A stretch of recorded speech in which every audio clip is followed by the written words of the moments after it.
उत्तजा रामपूर्वा सन्ध्या प्रवर्तते उत्तिष्ठ नरशार्दूला कर्तव्यं दैवमाह्निकम् उत्तिष्ठोत्तिष्ठ गोविन्द उत्तिष्ठ गरुडध्वजा उत्तिष्ठ कमलाकान्ता त्रैलोक्यं मङ्गलं कुरु मातः समस्त जगतां मधुकैटभारे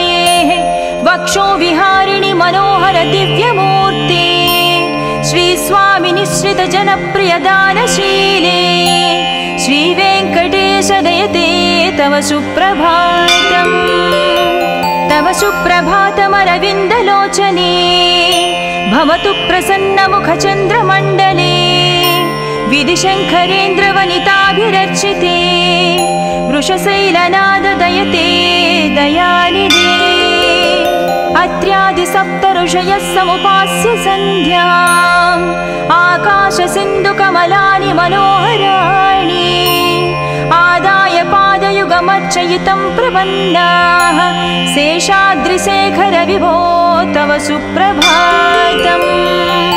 पञ्चाननाब्ज भव षण्मुखवासवाद्याः त्रैविक्रमादिचरितं विबुधास्तुवन्ति भाषापतिः पठति वासरशुद्धिमारात् शेषाद्रिशेखर विभो तव सुप्रभातम्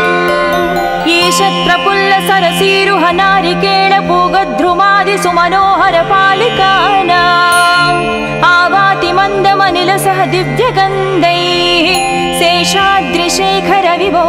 तव सुप्रभातम् उन्मील्य नेत्रयुगमुत्तम पञ्जरस्ताः पात्रावशिष्टकदलीस्थलपायसानि भुक्त्या सलीलमदखेळ सुखा पठन्ति शेषाद्रिशेखर विभो तव सुप्रभातम् तन्त्री प्रकर्ष मधुरस्वनयादि पञ्चा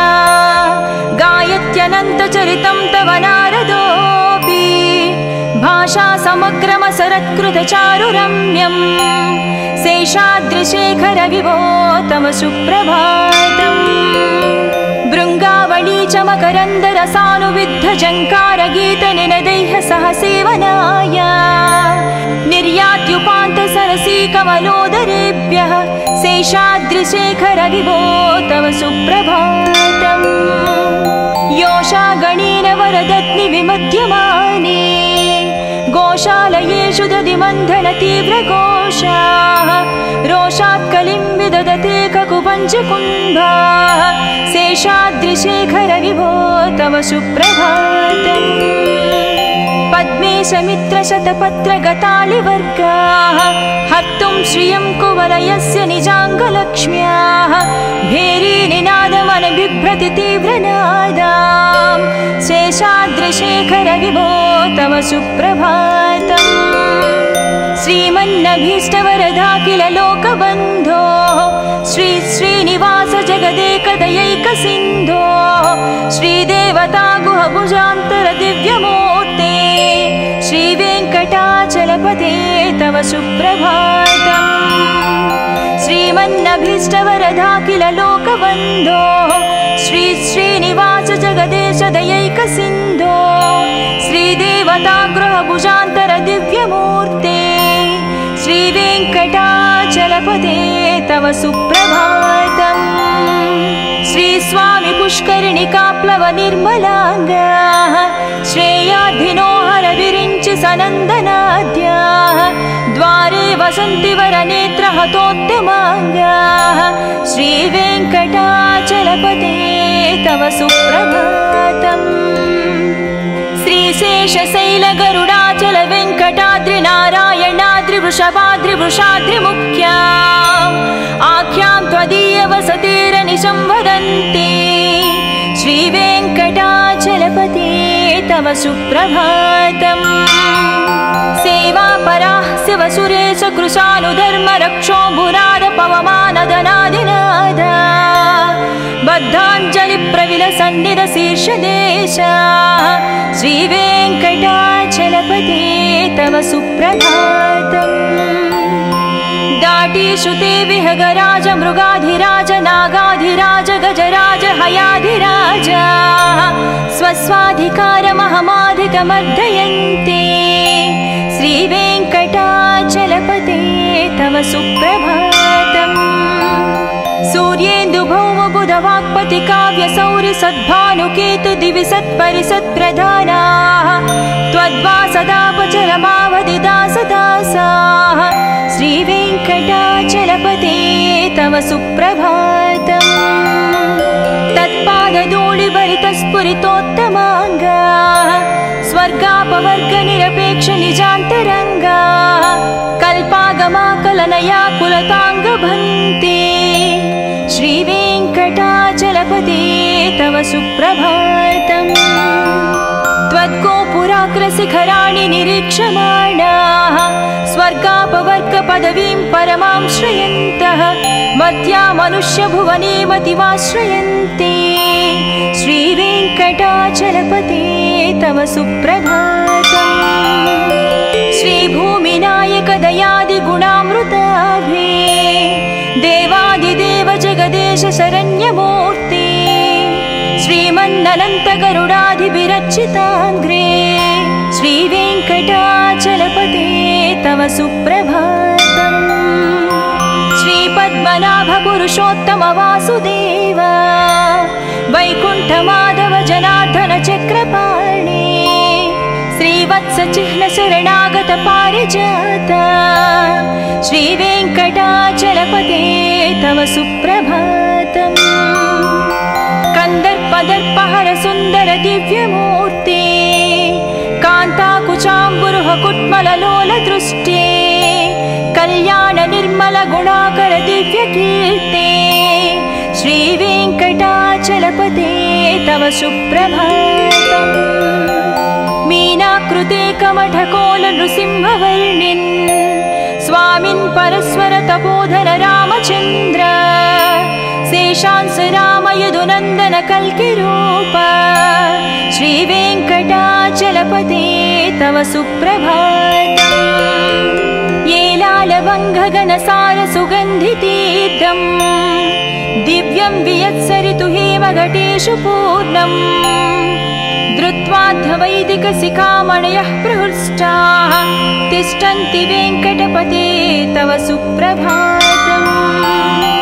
भास्वानुदीति विकचावि सरोरुहाणि सम्पूरयन्ति निनदैककुबो विहङ्गाः श्रीवैष्णवाः सतमर्धितमङ्गलास्ते धामाश्रयन्ति तव वेङ्कट सुप्रभातम् ब्रह्मादयास्सुरवरास्सु महर्षयस्ते सन्तः सनन्दनमुखास्त्वदयोगिवर्याः धामान्तिके तव हि मङ्गलवस्तु हस्ताः श्रीवेङ्कटाचलपते तव सुप्रभातम् लक्ष्मीनिवास निरवद्य गुणैकसिन्धो संसारसागर समुत्तरणैकसेतो वेदान्तवेद्य निज वैभव भक्तभोग्या श्रीवेङ्कटाचलपते तव सुप्रभातम् लक्ष्मीनिवास निरवद्य गुणैकसिन्धो संसारसागर समुत्तरणैकसेतो वेदान्तवेद्य निज वैभव भक्तभोग्या श्रीवेङ्कटाचलपते तव सुप्रभातम् इत्थं वृषाचलपतेरिह सुप्रभातम् ये मानवः प्रतिदिनं पठितुं प्रवृत्ताः तेषां प्रभातसमये स्मृतिरङ्गभाजां प्रज्ञां परार्धसुलभां परमां प्रसूते इत्थं वृषाचलपतेरिह सुप्रभातम् ये मानवः प्रतिदिनं पठितुं प्रवृत्ताः तेषां प्रभातसमये स्मृतिरङ्गभाजां प्रज्ञां परार्धसुलभां परमां प्रसूते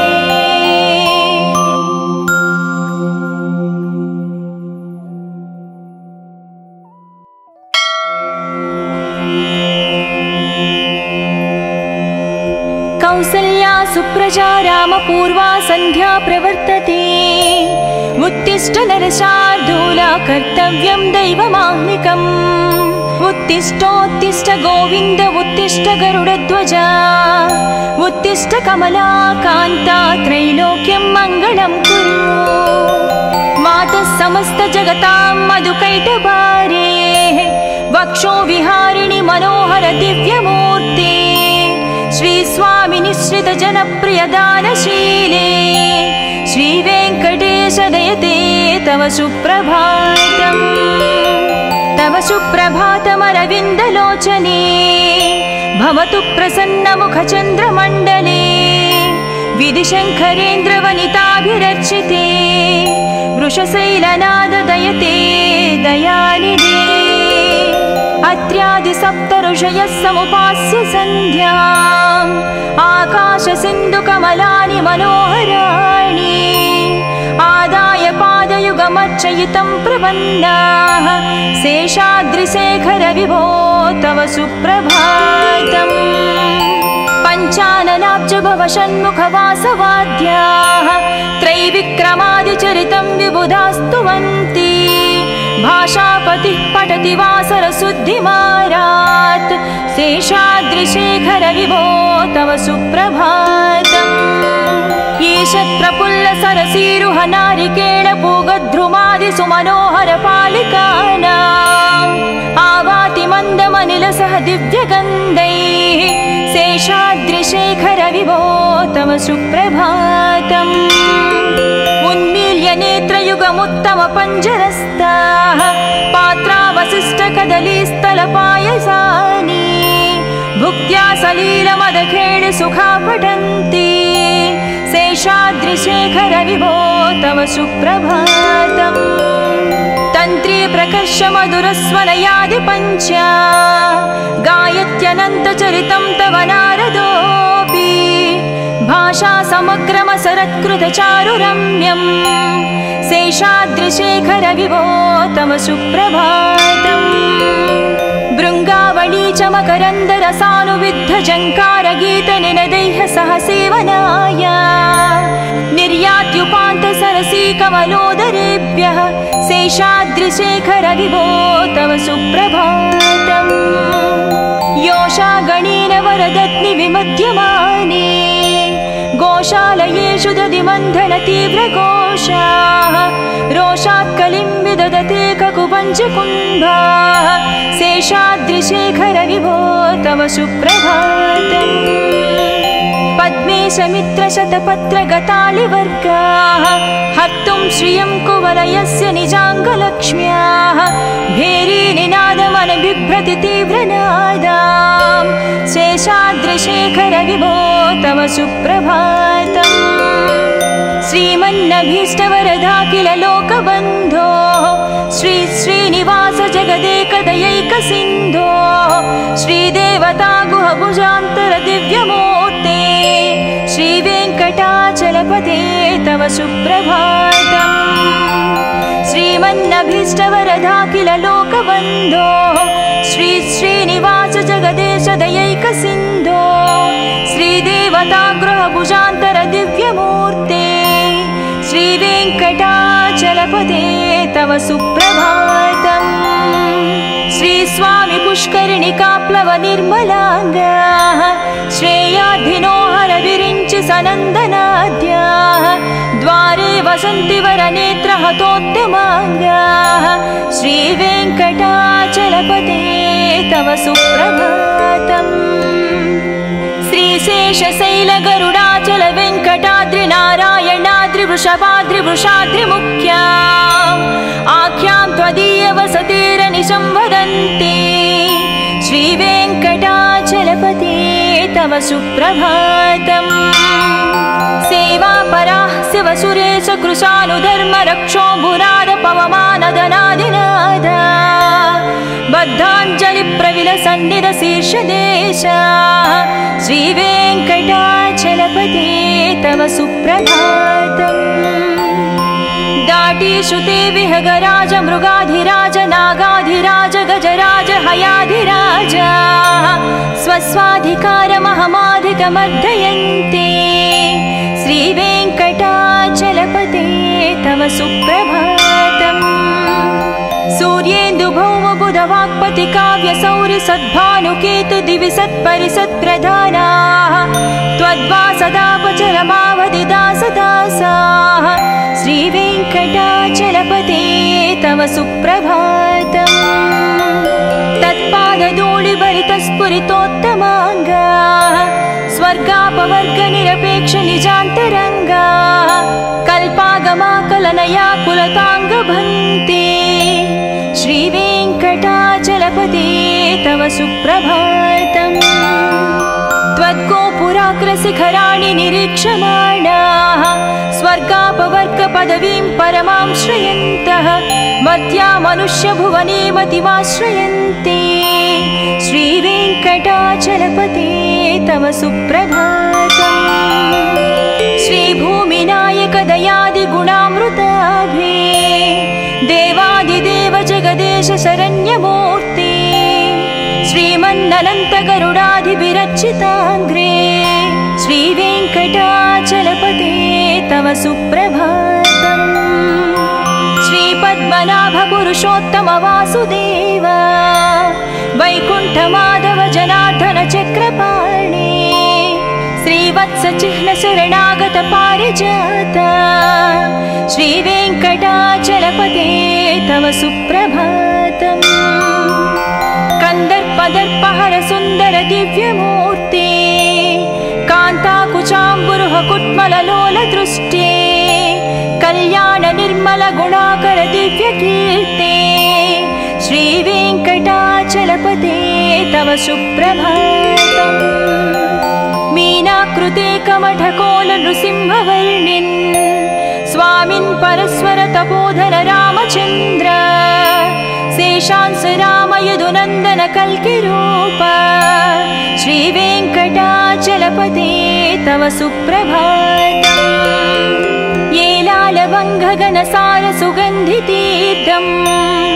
दिव्यं वियत्सरितु हेमघटेषु पूर्णम्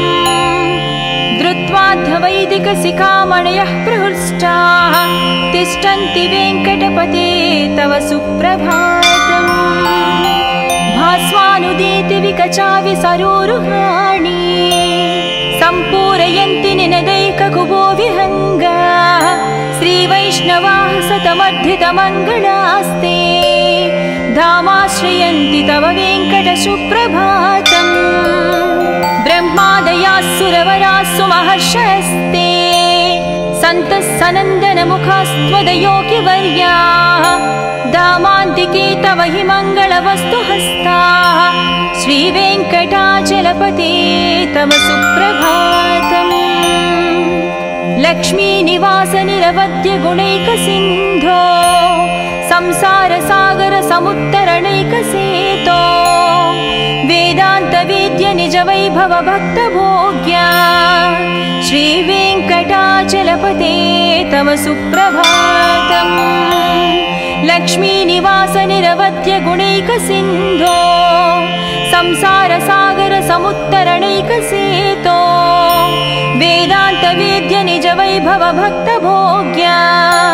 श्रीवेङ्कटाचलपते तव सुप्रभातम् इत्थं वृषाचलपतेरिह सुप्रभातम्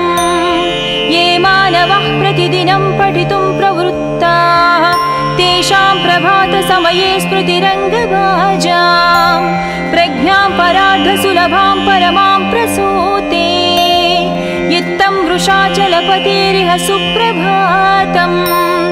ये मानवः प्रतिदिनं पठितुं प्रवृत्ताः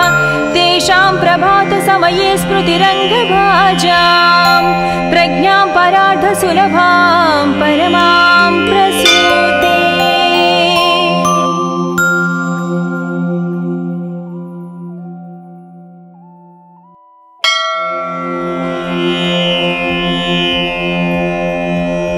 कौसल्या सुप्रजा रामपूर्वा सन्ध्या प्रवर्तते उत्तिष्ठ नरशार्दूला कर्तव्यं दैवमाह्निकम् उत्तिष्ठोत्तिष्ठ गोविन्द उत्तिष्ठ गरुडध्वजा उत्तिष्ठ कमलाकान्ता त्रैलोक्यं मङ्गलं कुरु मातः समस्त जगतां मधुकैटभारे वक्षो विहारिणि मनोहर दिव्यमूर्ते श्री स्वामी निश्रित जनप्रिय दानशीले श्री वेङ्कटेश दयते तव सुप्रभातम् तव सुप्रभातमरविन्दलोचने भवतु प्रसन्नमुखचन्द्रमण्डले विधिशङ्करेन्द्रवनिताभिरर्चिते वृषशैलनाददयते दयानिधे अत्र्यादिसप्तऋषयः समुपास्य सन्ध्याम् आकाशसिन्धुकमलानि मनोहराणि आदाय पादयुगमर्चयितं प्रपन्नाः शेषाद्रिशेखरविभो तव सुप्रभातम् पञ्चाननाब्जभवषण्मुखवासवाद्याः त्रैविक्रमादिचरितं विबुधास्तुवन्ति भाषापतिः पठति वासरशुद्धिमारात् शेषाद्रिशेखरविभो तव सुप्रभातम्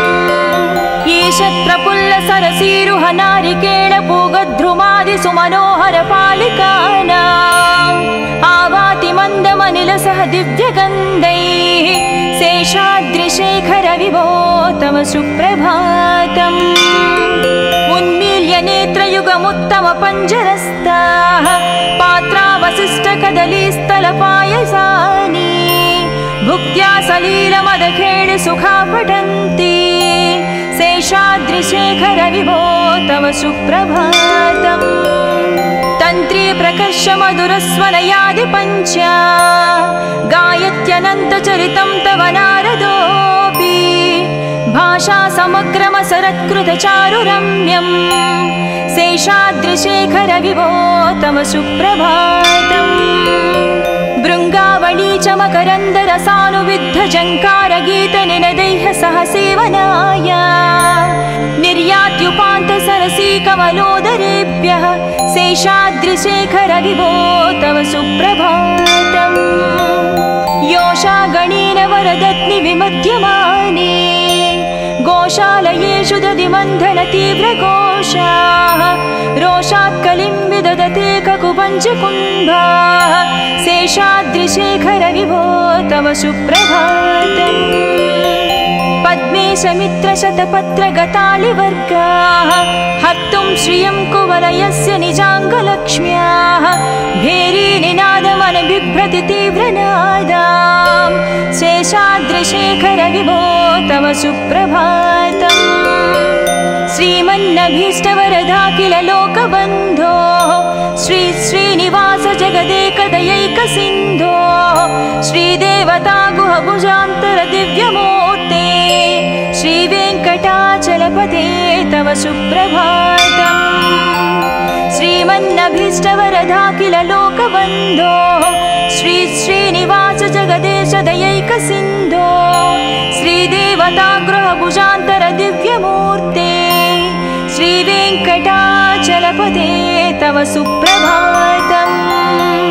श्रीस्वामि पुष्करिणिकाप्लव निर्मलाङ्गाः श्रेयाधिनो हरविरिञ्चि सनन्दनाद्याः द्वारे वसन्ति वरनेत्रहतोत्तमाङ्गाः श्रीवेङ्कटाचलपते तव सुप्रभातम् श्रीशेषशैलगरुडाचल वेङ्कटाद्रिनारायणाद्रिवृषभाद्रिवृषाद्रिमुख्या आख्यां त्वदीयवसतिरनिशं वदन्ति श्रीवेङ्कटाचलपते तव सुप्रभातम् सेवापराः शिवसुरेश कृशानुधर्मरक्षो भुराद पवमानदनादिनाद बद्धाञ्जलिप्रविलसन्निधशीर्षदेशा श्रीवेङ्कटाचलपते तव सुप्रभातम् दाटीश्रुते विहगराज मृगाधिराज नागाधिराज गजराज हयाधिराज स्वस्वाधिकारमहमाधिकमर्दयन्ते श्रीवेङ्कटाचलपते तव सुप्रभातम् सूर्येन्दुभौमबुधवाक्पति काव्यसौरि सद्भानुकेतु दिवि सत्परिसत्प्रधानाः त्वद्वासदापचरमावधिदासदासाः श्रीवेङ्कटाचलपते तव सुप्रभातम् तत्पादधूलिभरितस्फुरितोत्तमाङ्गाः स्वर्गापवर्गनिरपेक्षनिजान्तरङ्गाः कल्पागमाकलनया कुलताङ्गभन्ते श्रीवेङ्कटा सुप्रभातम् त्वद्गोपुराग्रशिखराणि निरीक्षमाणाः स्वर्गापवर्गपदवीं परमां श्रयन्तः मध्या मनुष्यभुवने मतिमाश्रयन्ते श्रीवेङ्कटाचलपते तव सुप्रभातम् श्रीभूमिनायक दयादिगुणामृताभे देवादिदेव जगदेश शरण्यमूर्ते श्रीमन्ननन्तगरुडाधिविरचिताङ्ग्रे श्रीवेङ्कटाचलपते तव सुप्रभातम् श्रीपद्मनाभ पुरुषोत्तम वासुदेव वैकुण्ठमाधव जनार्दन चक्रपाणे श्रीवत्सचिह्न शरणागत पारिजात श्रीवेङ्कटाचलपते तव सुप्रभातम् कन्दर्पदर्पहर सुन्दर दिव्यमूर्ते कान्ताकुचाम्बुरुह कुट्मललोल दृष्टे कल्याण निर्मल गुणाकर दिव्यकीर्ते श्रीवेङ्कटाचलपते तव सुप्रभातम् मीनाकृते कमठकोल नृसिंहवर्णिन् स्वामिन् परस्वर तपोधन रामचन्द्र शेषांस राम यदुनन्दन कल्किरूप श्रीवेङ्कटाचलपते तव सुप्रभातम् येलालवङ्घगनसार सुगन्धितीर्थम् दिव्यं वियत्सरितु हेमघटेषु पूर्णम् धृत्वाद्धवैदिकशिखामणयः प्रहृष्टाः तिष्ठन्ति वेङ्कटपते तव सुप्रभातम् भास्वानुदीति विकचाविसरोरुहाणि सम्पूरयन्ति निनदैककुबो विहङ्गाः श्रीवैष्णवाः सतमर्धितमङ्गलास्ते धामाश्रयन्ति तव वेङ्कटसुप्रभातम् ब्रह्मादयाः सुरवरास्सु महर्षयस्ते सन्तः सनन्दनमुखास्त्वदयोगिवर्याः धामान्तिके तव हि मङ्गलवस्तुहस्ताः श्रीवेङ्कटाचलपते तव सुप्रभातम् लक्ष्मीनिवास निरवध्य गुणैकसिन्धो संसारसागर समुत्तरणैकसेतो वेदान्तवेद्य निज वैभव भक्तभोग्या श्रीवेङ्कटाचलपते तव सुप्रभातम् लक्ष्मीनिवास निरवध्य गुणैकसिन्धो संसारसागर समुत्तरणैकसेतो वेदान्तवेद्य निज वैभव भक्तभोग्या श्रीवेङ्कटाचलपते तव सुप्रभातम् इत्थं वृषाचलपतेरिह सुप्रभातम् ये मानवः प्रतिदिनं पठितुं प्रवृत्ताः तेषां प्रभातसमये स्मृतिरङ्गभाजां प्रज्ञां परार्धसुलभां परमां प्रसूते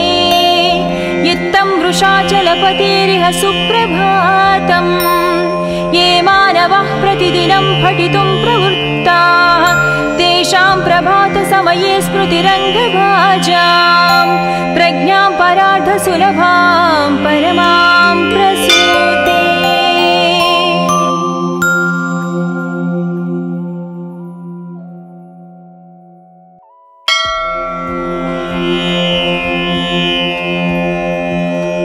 कौसल्या सुप्रजा रामपूर्वा सन्ध्या प्रवर्तते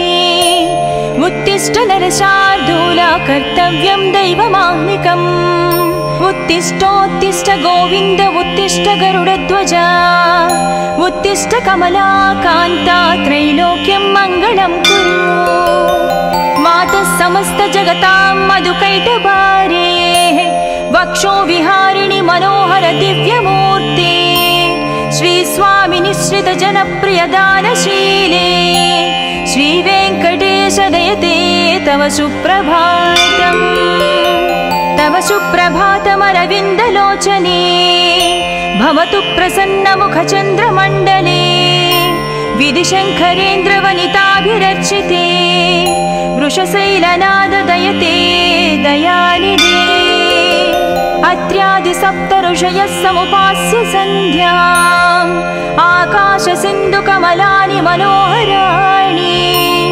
आदाय पादयुगमर्चयितं प्रपन्नाः शेषाद्रिशेखर विभो तव सुप्रभातम् पञ्चाननाब्ज भव षण्मुखवासवाद्याः त्रैविक्रमादिचरितं विबुधास्तुवन्ति भाषापतिः पठति वासरशुद्धिमारात् शेषाद्रिशेखर विभो तव सुप्रभातम् ईशत्प्रफुल्लसरसीरुह नारिकेळपूगद्रुमादिसुमनोहरपालिकानाम् आवाति मन्दमनिलसह दिव्यगन्धैः शेषाद्रिशेखर विभो तव सुप्रभातम् उन्मील्य नेत्रयुगमुत्तमपञ्जरस्ताः पात्रावशिष्टकदलीस्थलपायसानि भुक्त्या सलीलमदखेळि सुखा पठन्ति शेषाद्रिशेखर विभो तव सुप्रभातम् तन्त्री प्रकर्ष मधुरस्वनयादिपञ्च गायत्यनन्तचरितं तव नारदोऽपि भाषा समग्रमसरत्कृतचारुरम्यम् शेषाद्रिशेखर विभो तव सुप्रभातम् भृङ्गावळी च मकरन्दरसानुविद्धझङ्कारगीतनिनदैः सह सेवनाय निर्यात्युपान्तसरसी कमलोदरेभ्यः शेषाद्रिशेखर विभो तव सुप्रभातम् योषागणेन वरदत्नि विमध्यमाने गोशालयेषु दधिमन्थनतीव्रघोषाः रोषात्कलिं विदधते ककुपञ्चकुम्भाः शेषाद्रिशेखर विभो तव सुप्रभातम् पद्मेशमित्रशतपत्रगतालिवर्गाः हर्तुं श्रियं कुवलयस्य निजाङ्गलक्ष्म्याः भेरीनिनादमनबिभ्रति तीव्रनादाम् शेषाद्रिशेखर विभो तव सुप्रभातम् श्रीमन्नभीष्टवरदाखिल लोकबन्धो श्री श्रीनिवास जगदेकदयैकसिन्धो श्रीदेवता गुहभुजान्तर दिव्यमूर्ते श्रीवेङ्कटाचलपते तव सुप्रभातम् श्रीमन्नभीष्टवरदाखिल लोकबन्धो श्री श्रीनिवास जगदेश दयैकसिन्धो श्रीदेवता गृहभुजान्तर दिव्यमूर्ते श्रीवेङ्कटाचलपते तव सुप्रभातम् श्रीस्वामि पुष्करिणिकाप्लव निर्मलाङ्गाः श्रेयाधिनोहर विरिञ्चि सनन्दनाद्याः द्वारे वसन्ति वरनेत्रहतोत्तमाङ्गाः श्रीवेङ्कटाचलपते तव सुप्रभातम् श्रीशेषशैलगरुडाचल वेङ्कटाद्रिनारायणाद्रिवृषभाद्रिवृषाद्रिमुख्या आख्यां त्वदीयवसतेरनिशं वदन्ति श्रीवेङ्कटाचलपते तव सुप्रभातम् सेवापराः शिवसुरेश कृशानुधर्मरक्षोऽम्बुनाद पवमानदनादिनाद बद्धाञ्जलिप्रविलसन्निधशीर्षदेशा श्रीवेङ्कटाचलपते तव सुप्रभातम् दाटीश्रुते विहगराज मृगाधिराज नागाधिराज गजराज हयाधिराज स्वस्वाधिकारमहमाधिकमर्दयन्ते श्रीवेङ्कटाचलपते तव सुप्रभातम् सूर्येन्दुभौमबुधवाक्पति काव्यसौरि सद्भानुकेतु दिवि सत्परिसत्प्रधानाः त्वद्वासदापचरमावधिदासदासाः श्रीवेङ्कटाचलपते तव सुप्रभातम् तत्पादधूलिभरितस्फुरितोत्तमाङ्गाः स्वर्गापवर्गनिरपेक्ष निजान्तरङ्गाः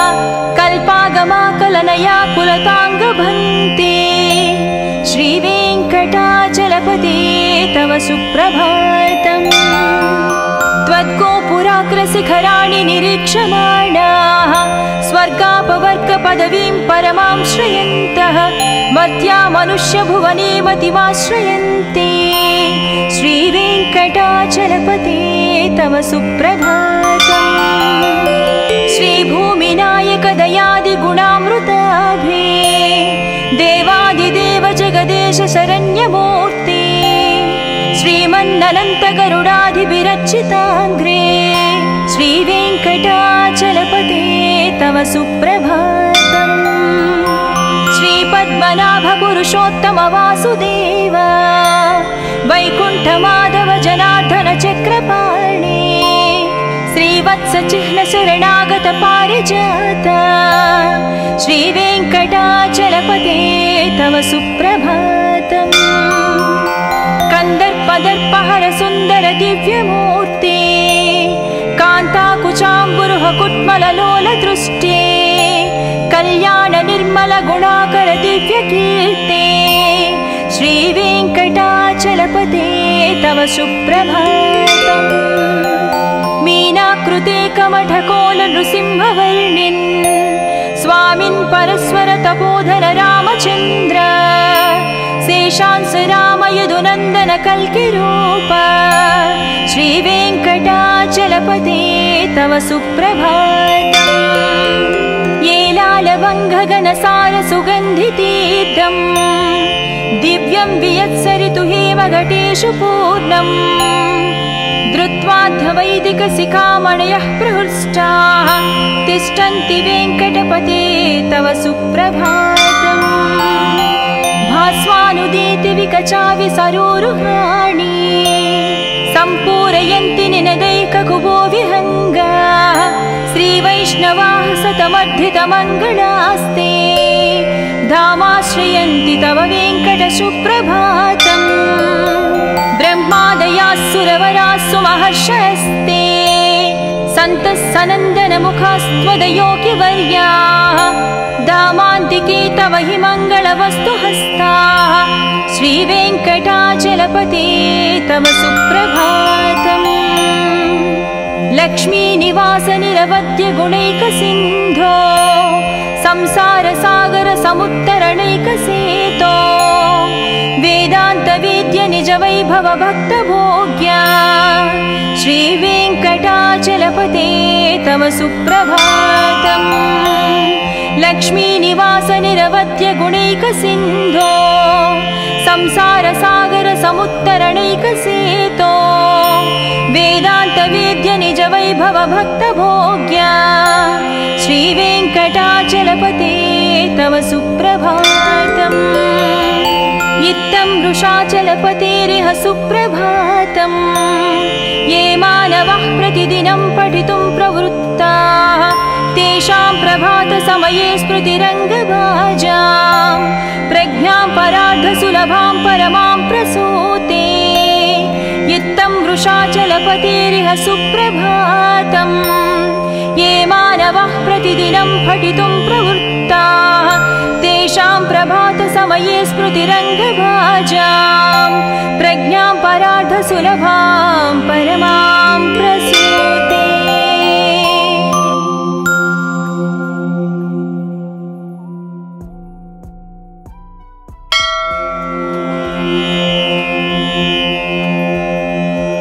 कौसल्या सुप्रजा रामपूर्वा सन्ध्या प्रवर्तते उत्तिष्ठ नरशार्दूला कर्तव्यं दैवमाह्निकम् उत्तिष्ठोत्तिष्ठ गोविन्द उत्तिष्ठ गरुडध्वजा उत्तिष्ठ कमला कान्ता त्रैलोक्यं मङ्गलं कुरु मातः समस्त जगतां मधुकैटभारे वक्षो विहारिणि मनोहर दिव्यमूर्ते श्री स्वामी निश्रित जनप्रिय दानशीले श्री वेङ्कटेश दयते तव सुप्रभातम् तव सुप्रभातमरविन्दलोचने भवतु प्रसन्नमुखचन्द्रमण्डले विधिशङ्करेन्द्रवनिताभिरर्चिते वृषशैलनाद दयते दयानिधे अत्र्यादिसप्तऋषयः समुपास्य सन्ध्याम् आकाशसिन्धुकमलानि मनोहराणि आदाय पादयुगमर्चयितं प्रपन्नाः शेषाद्रिशेखर विभो तव सुप्रभातम् पञ्चाननाब्ज भव षण्मुखवासवाद्याः त्रैविक्रमादिचरितं विबुधास्तुवन्ति भाषापतिः पठति वासरशुद्धिमारात् शेषाद्रिशेखर विभो तव सुप्रभातम् ईषत्प्रफुल्ल सरसीरुह नारिकेळ पूगद्रुमादि सुमनोहर पालिकानाम् आवाति मन्दमनिलसह दिव्यगन्धैः शेषाद्रिशेखर विभो तव सुप्रभातम् उन्मील्य नेत्रयुगमुत्तम पञ्जरस्ताः पात्रावशिष्टकदलीस्थलपायसानि भुक्त्या सलीलमदखेळि सुखा पठन्ति शेषाद्रिशेखर विभो तव सुप्रभातम् तन्त्री प्रकर्ष मधुरस्वनयादि पञ्चा गायत्यनन्तचरितं तव नारदोऽपि भाषा समग्रमसरत्कृतचारुरम्यम् शेषाद्रिशेखर विभो तव सुप्रभातम् भृङ्गावळी च मकरन्दरसानुविद्ध जङ्कारगीतनिनदैः सह सेवनाय निर्यात्युपान्त सरसी कमलोदरेभ्यः शेषाद्रिशेखर विभो तव सुप्रभातम् योषा गणेन वरदत्नि विमध्यमाने गोशालयेषु दधिमन्थन तीव्रघोषाः रोषात् कलिं विदधते ककुपञ्चकुम्भाः शेषाद्रिशेखर विभो तव सुप्रभातम् पद्मेशमित्रशतपत्रगतालिवर्गाः हर्तुं श्रियं कुवलयस्य निजाङ्गलक्ष्म्याः भेरीनिनादमनबिभ्रति तीव्रनादां शेषाद्रिशेखर विभो तव सुप्रभातम् श्रीमन्नभीष्टवरदाखिल लोकबन्धो श्री श्रीनिवास जगदेकदयैकसिन्धो श्रीदेवता गुहभुजान्तर दिव्यमूर्ते श्रीवेङ्कटाचलपते तव सुप्रभातम् श्रीमन्नभीष्टवरदाखिल लोकबन्धो श्री श्रीनिवास जगदेश दयैकसिन्धो श्रीदेवता गृहभुजान्तर दिव्यमूर्ते श्रीवेङ्कटाचलपते तव सुप्रभातम् श्रीस्वामि पुष्करिणिकाप्लव निर्मलाङ्गाः श्रेयाधिनोहर विरिञ्चि सनन्दनाद्याः द्वारे वसन्ति वरनेत्रहतोद्यमाङ्गाः श्रीवेङ्कटाचलपते तव सुप्रभातम् श्रीशेषशैलगरुडाचल वेङ्कटाद्रि नारायणाद्रि वृषाद्रिमुख्या आख्यां त्वदीयवसतिरनिशं वदन्ति श्रीवेङ्कटाचलपते तव सुप्रभातम् सेवापराः शिवसुरेश कृशानुधर्म रक्षोऽम्बुनाद पवमानदनादिनादा बद्धाञ्जलिप्रविलसन्निधशीर्षदेशा श्रीवेङ्कटाचलपते तव सुप्रभातम् दाटीश्रुते विहगराज मृगाधिराज नागाधिराज गजराज हयाधिराज स्वस्वाधिकारमहमाधिकमर्दयन्ते श्रीवेङ्कटाचलपते तव सुप्रभातम् सूर्येन्दुभौमबुधवाक्पति काव्यसौरि सद्भानुकेतु दिवि सत्परिसत्प्रधानाः त्वद्वासदापचरमावधिदासदासाः श्रीवेङ्कटाचलपते तव सुप्रभातम् तत्पादधूलिभरितस्फुरितोत्तमाङ्गाः स्वर्गापवर्गनिरपेक्ष निजान्तरङ्गाः कल्पागमाकलनया कुलताङ्गभन्ते श्रीवेङ्कटाचलपते तव सुप्रभातम् त्वद्गोपुराग्रशिखराणि निरीक्षमाणाः स्वर्गापवर्गपदवीं परमां श्रयन्तः मर्त्या मनुष्यभुवने मतिमाश्रयन्ते श्रीवेङ्कटाचलपते तव सुप्रभातम् श्रीभूमिनायक दयादिगुणामृताभे देवादिदेव जगदेश शरण्यमूर्ते श्रीमन्ननन्त गरुडाधिविरचिताङ्ग्रे तव सुप्रभातम्। श्रीपद्मनाभ पुरुषोत्तम वासुदेव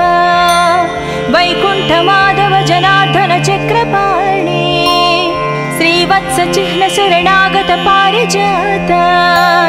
श्रीवेङ्कटाचलपते तव सुप्रभातम्। कन्दर्पदर्पहर सुन्दर दिव्यमूर्ते कान्ताकुचाम्बुरुह कुट्मललोल दृष्टे कल्याण निर्मल गुणाकर दिव्यकीर्ते श्रीवेङ्कटाचलपते तव सुप्रभातम्। मीनाकृते कमठकोल नृसिंहवर्णिन् स्वामिन् परस्वर तपोधर रामचन्द्र शेषांस राम यदुनन्दन कल्किरूप श्रीवेङ्कटाचलपते तव सुप्रभातम्। येलालवङ्घगणसार सुगन्धितीर्थम् दिव्यं वियत्सरितु हेमघटेषु पूर्णम् धृत्वाध्वैदिकशिखामणयः प्रहृष्टाः तिष्ठन्ति वेङ्कटपते तव सुप्रभातम्। भास्वानुदीति विकचाविसरोरुहाणि सम्पूरयन्ति निनदैककुबो विहङ्गाः श्रीवैष्णवाः सतमर्धितमङ्गलास्ते धामाश्रयन्ति तव वेङ्कट सुप्रभातम्।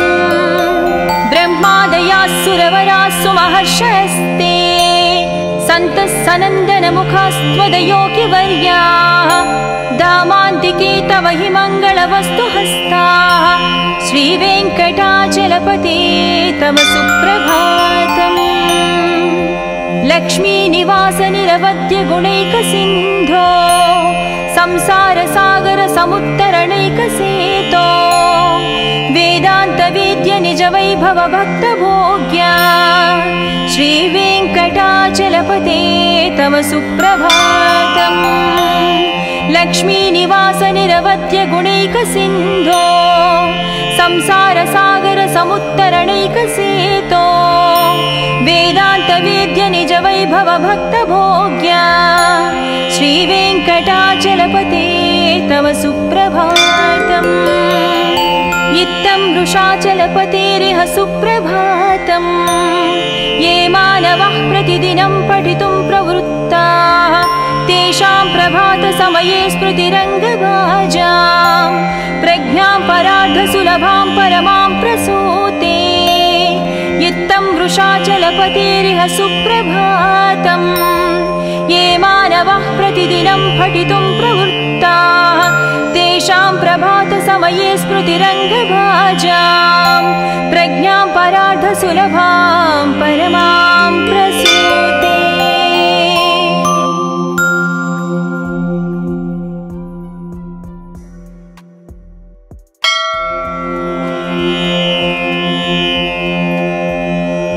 कौसल्या सुप्रजा रामपूर्वा सन्ध्या प्रवर्तते उत्तिष्ठ नरशार्दूला कर्तव्यं दैवमाह्निकम्। उत्तिष्ठोत्तिष्ठ गोविन्द उत्तिष्ठ गरुडध्वजा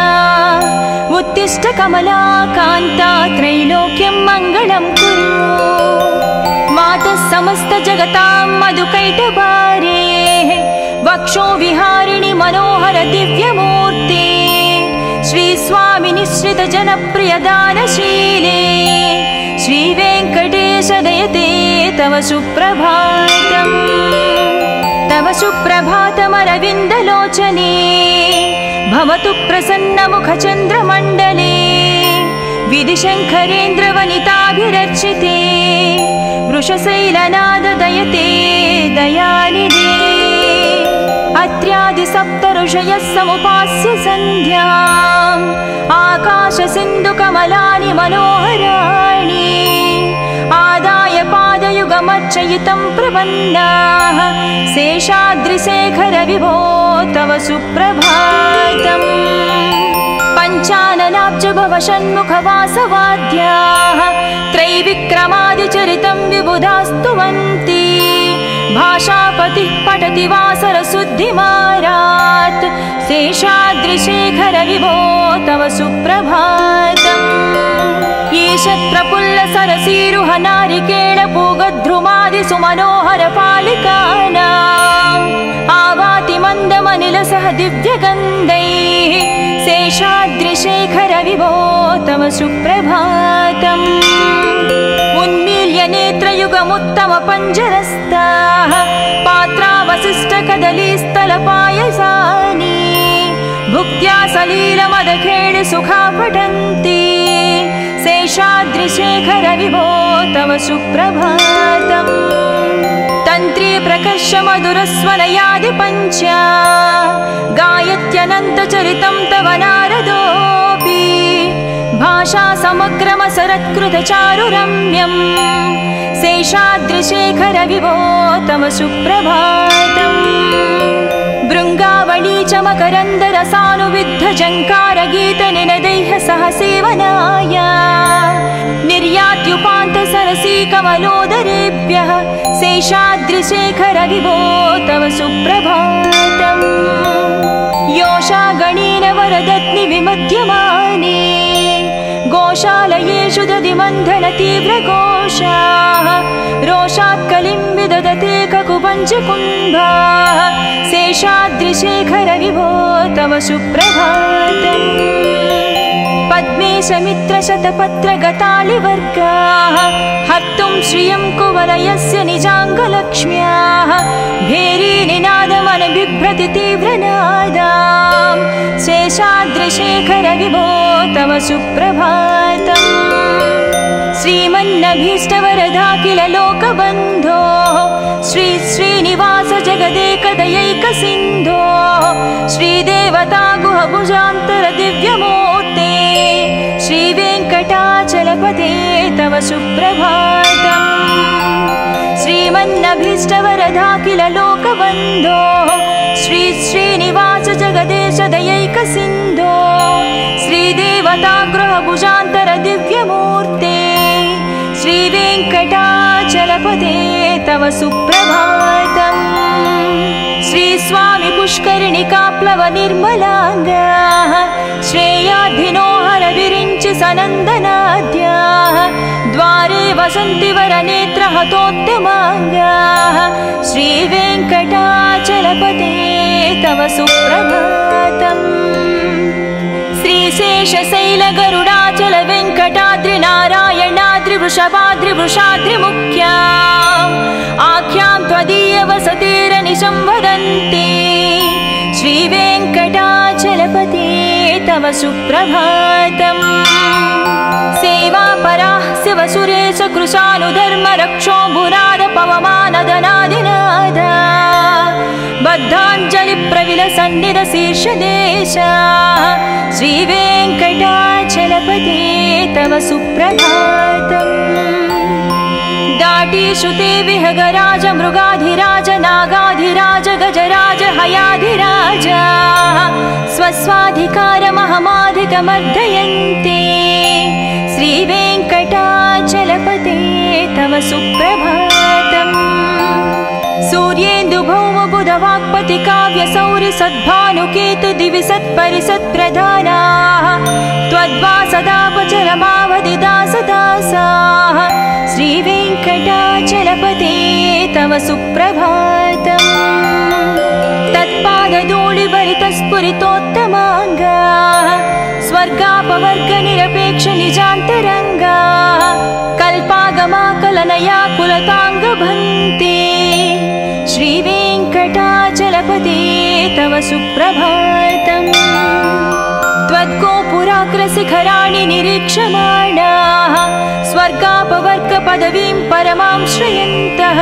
मत्या मनुष्यभुवने मतिमाश्रयन्ते श्रीवेङ्कटाचलपते तव सुप्रभातम् श्रीभूमिनायक दयादिगुणामृताभे देवादिदेव जगदेश शरण्यमूर्ते श्रीमन्ननन्त गरुडाधिभिरर्चिताङ्घ्रे श्रीवेङ्कटाचलपते तव सुप्रभातम् श्रीपद्मनाभ पुरुषोत्तम वासुदेव वैकुण्ठ माधव जनार्दन चक्रपाणे श्रीव वत्सचिह्न शरणागत पारिजात श्रीवेङ्कटाचलपते तव सुप्रभातम् कन्दर्पदर्पहर सुन्दर दिव्यमूर्ते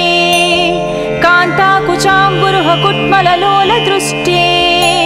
कल्याण निर्मल गुणाकर दिव्यकीर्ते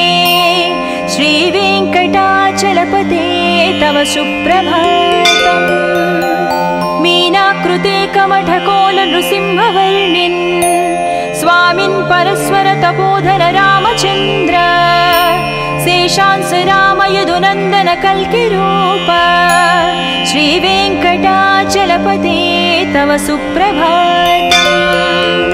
येलालवङ्घगनसार सुगन्धितीर्थम् दिव्यं वियत्सरितु हेमघटेषु पूर्णम् धृत्वाद्धवैदिकशिखामणयः प्रहृष्टाः तिष्ठन्ति वेङ्कटपते तव सुप्रभातम्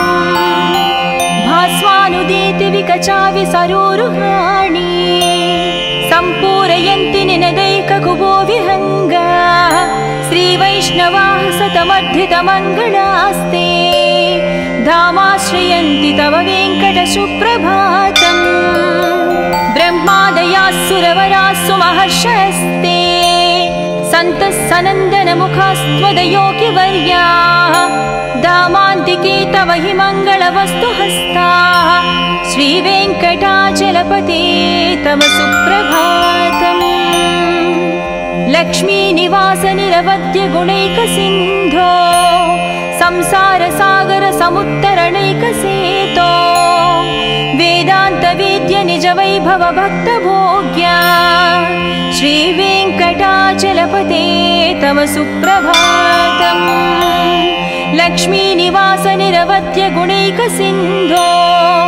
संसारसागर समुत्तरणैकसेतो वेदान्तवेद्य निज वैभव भक्तभोग्या श्रीवेङ्कटाचलपते तव सुप्रभातम् इत्थं वृषाचलपतेरिह सुप्रभातम् ये मानवः प्रतिदिनं पठितुं प्रवृत्ताः तेषां प्रभातसमये स्मृतिरङ्गभाजां प्रज्ञां परार्धसुलभां परमां प्रसूते इत्थं वृषाचलपतेरिह सुप्रभातम् ये मानवः प्रतिदिनं पठितुं प्रवृत्ताः तेषां प्रभातसमये स्मृतिरङ्गभाजां प्रज्ञां परार्धसुलभां परमा